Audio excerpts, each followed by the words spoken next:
안녕하십니까. 가치지향의 정신으로서 사랑의 오늘 10번째 소주제입니다. 사랑의 힘으로 생명. 사랑이라는 감정은 깨어있음이라는 파수꾼도 깨어냅니다. 그렇게 깨어있음은 사람과 생명을 보호할 수 있지 않을까요? 1996년에 가수 조관우가 발표한 3집 앨범의 타이틀곡이 영원입니다. 그 노래를 듣다 보면 다음과 같은 가사가 나옵니다. 미안해 이제 갈게 너를 따라서. 더 이상의 인연 없는 뒤틀린 세상 등지고 받아줘 너를 잃고 살 수 없는 날.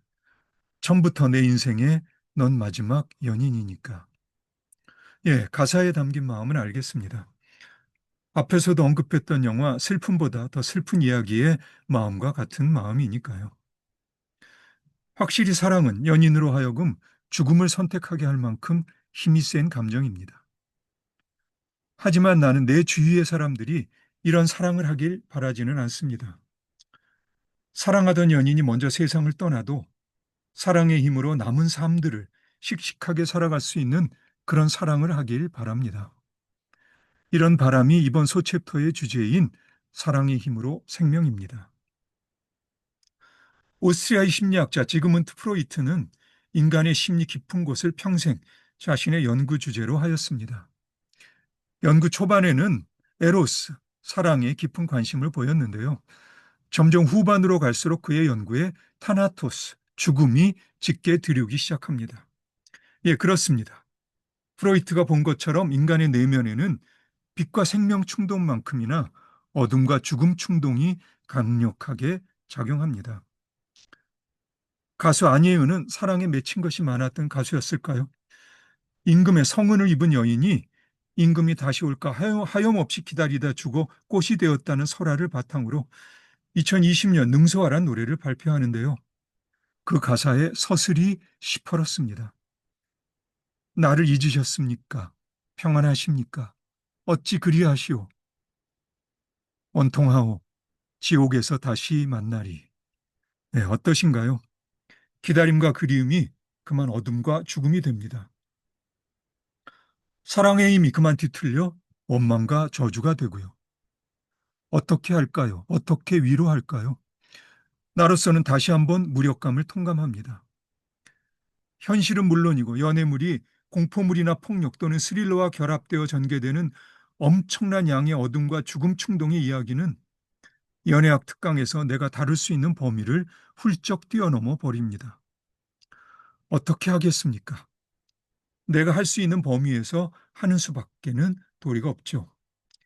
그렇지 않으면 섣불리 어둠과 죽음 충동을 건드리려다 오히려 어둠과 죽음 충동에 잡아먹혀 버리게 될 겁니다. 열심히 빛과 생명 충동의 이야기를 끌어와야겠죠. 그러다 보면 밤이 지나고 아침이 오듯이 조금씩 어둠과 죽음 충동의 색깔이 옅어지길 기대해 볼 수도 있지 않을까요? 자, 열심히 생각해 봅시다. 사랑의 힘으로 생명이란 주제에 걸맞은 작품으로 어떤 작품이 있던가요? 적어도 나에게 사랑의 힘으로 생명이란 주제에 1순위로 떠오른 작품은 1997년 미국 제임스 카메론 감독의 영화 타이타닉입니다. 범세계적으로 흥행 수업도 엄청나고 상도 많이 받은 작품이라서 이 작품을 새삼스럽게 거론하는 게 좀 식상하기도 합니다만 그래도 좋은 작품이죠. 타이타닉은 1912년 빙산과 충돌한 타이타닉호의 실화를 바탕으로 한 영화입니다. 워낙 널리 알려진 영화라서 이 영화의 남자 주인공 잭이 난파 후 연인 로즈를 구하고 죽는 장면으로 바로 가겠습니다. 잭은 로즈에게 살아남으라고 당부하죠. 북대서양의 차가운 바다에서 잭은 그대로 얼음이 되어 죽습니다. 몸이 차갑게 얼어가던 로즈의 귀에 생존자를 찾는 구조대의 소리가 들리고요. 로즈는 살아남으라는 잭의 당부를 떠올립니다. 로즈는 차가운 물속에 들어가 헤엄치기 시작하고 잭은 바다 밑으로 가라앉죠. 잭이 가라앉기 전 판자의 의지에 얼어붙은 잭의 손을 로즈가 떼어낼 때 로즈가 평생 잊을 수 없는 소리가 울립니다. 쩍 하는 소리가 나죠. 로즈는 죽어있던 사람 입에 물려있는 호루라기를 입에 물고 온 힘을 다해 불기 시작합니다. 이제 로즈는 남은 시간 잭의 목까지 열심히 살게 될 겁니다. 다른 사람의 탑승권으로 배에 탄 잭이었고요. 바다 밑에 가라앉아버린 잭이었기 때문에 아무도 기억하지 못할 잭이지만 로즈는 잭이 살았었다는 것을 기억하는 몇 안 되는 사람이었기 때문에 잭이 살았었다는 것을 기억하기 위해서라도 로즈는 열심히 살아야 합니다. 그리고 로즈는 정말로 치열하게 삽니다. 잭과 로즈에게 생명은 사랑의 힘으로 작용합니다. 잭의 죽음은 사랑의 힘으로 생명이 됩니다. 타이타닉에서 사랑의 힘으로 작용하는 생명의 효과적인 장치는 시계입니다. 시계가 흐르는 순간은 생명의 순간이죠. 사실 나도 이 영화를 처음 보았을 때는 제약물에다 로맨스를 잘 섞어 놓았군. 그런데 제작비는 엄청 들었겠구나 정도로만 반응했었어요. 그러다가 한 젊은 학생이 진지한 눈빛으로 화면 속의 시계를 가리키는 걸 보고 눈이 활짝 떠졌습니다. 다시 생각해 보아도 멋진 감수성의 학생이었습니다. 여러분도 직접 확인해 보시죠. 영화 전편을 통해 때로는 전면에, 때로는 구석에 이런저런 시계들이 자주 등장합니다. 가령 영화의 마지막 장면에서 잭이 로즈를 기다리며 서 있던 선실의 중앙 계단 뒤에 걸려 있던 커다란 시계가 대표적이라 할 수 있습니다. 뿐만 아니라 앞으로도 시계는 로즈로 하여금 끊임없이 로즈가 살고 있는 시간이 잭으로부터 빌린 시간이라는 것을 환기시켜 줄 겁니다. 이것은 영화를 보는 관객들에게도 마찬가지로 지금 관객들이 살고 있는 시간이 이를테면 타이타닉의 희생자들처럼 이 순간을 살 수 없었던 누군가로부터 빌린 시간이라는 점을 일깨워 줍니다. 예, 사랑이 연인들로 하여금 삶을 살아남게 하고 버티고 하고 버티게 하고 견디게 하고 제 수명을 채우게만 해도 이것은 엄청난 생명의 작용이라 할 수 있죠. 여기에 덧붙여 사랑이 앞에서 영화 다만 널 사랑하고 있어에서도 말했던 것처럼 연인들로 하여금 생존을 넘어 매 순간 깨어 있어 살게 할 수 있다면, 다시 말해 서바이벌로서 삶을 넘어 얼라이브로서 삶을 살 수 있게 한다면 이것은 그야말로 생명으로서 사랑의 은총 아니겠습니까? 생명은 숨입니다. 물이든 바위든 이 세상에 살아있는 모든 것들은 숨을 쉽니다. 대체로 사람은 숨 쉬는 것을 의식하지 않고 숨을 쉬죠. 거의 기계와 같이 자동적으로 숨을 쉬는 겁니다. 그런데 어느 순간 문득 숨을 쉼으로써 살아있다는 느낌을 경험해 보신 적이 있는지요? 심호흡을 하는 것처럼 때때로 사랑이라는 감정은 그렇게 무언가 막혔던 숨을 틔워주는 느낌이라고나 할까요? 예, 사랑은 그처럼 숨에 깨어있게 합니다. 숨에 깨어있다는 것은 매 순간에 충실하다는 뜻입니다. 어느 한순간도 헛되이 흘려버리지 않는 것이죠. 북대서양의 차가운 바다에서 잭의 손이 판자에서 떨어질 때 울렸던 쩍 소리를 들은 이후 로즈는 그렇게 삶을 살았습니다. 로즈가 삶의 마지막 순간 바다에 던진 거대한 다이아몬드, 대양의 심장은 세속의 대차대조표로서는 값을 따질 수 없는 로즈가 잭과 그 밖의 모든 타이타닉의 희생자들에게 비치고 있던 소중한 시간들에 대한 로즈의 감사한 마음이었겠죠. Heart of the Ocean, 그것은 로즈의 심장이었을 겁니다. 연애 감정으로서 사랑의 힘으로 생명심이 깨어나는 체험은 세상의 모든 연인들이 경험한 특권입니다. 나로서는 이 주제에 관해서 더 이상 덧붙일 말이나 가져올 만한 작품이 없습니다.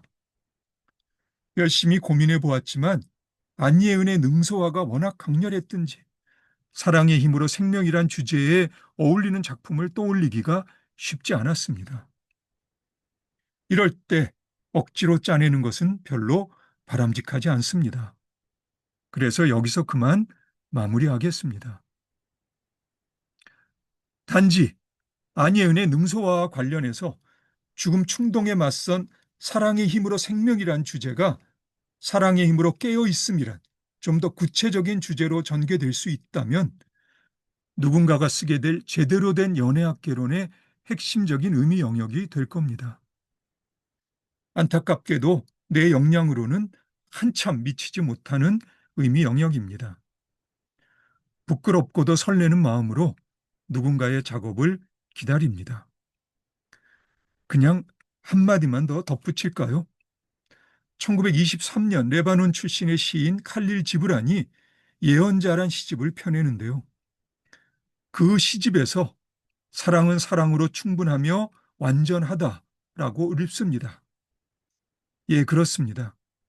사랑이라는 감정은 그 자체로 생명심입니다. 좋은 감정이죠. 하지만 지금까지 되풀이해서 이야기했던 것처럼 사랑이라는 감정은 적어도 저작거리의 사람들에게는 온갖 부정적인 감정들을 자석처럼 끌어당깁니다. 한마디로 결함투성이의 마음을 가진 저작거리 인간들에게 사랑이라는 감정은 자칫 안예은의 능서와 가사처럼 지옥을 경험하게도 합니다. 그렇지만 능서와의 여인은 지옥 속에서도 그립다, 사랑한다고 피맺히게 절규합니다.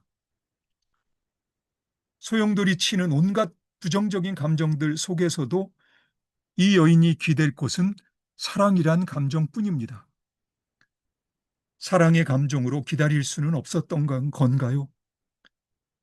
그렇게나 사랑했던 연인을 지옥이 아니라 천상에서 만날 수 있기를 기도할 수는 없었을까요? 여인이시여, 사랑의 힘을 믿고 사랑이라는 감정에 끌려오는 온갖 부정적인 감정들에 깨어 있을 수는 없을는지요?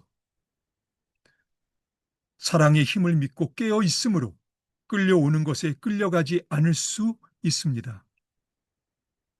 생명의 마음이 죽음의 마음이 아닌 것처럼 정신이 잠들어 있지 않음이 깨어 있음입니다. 사랑이라는 감정은 깨어 있음이라는 파수꾼도 깨어냅니다.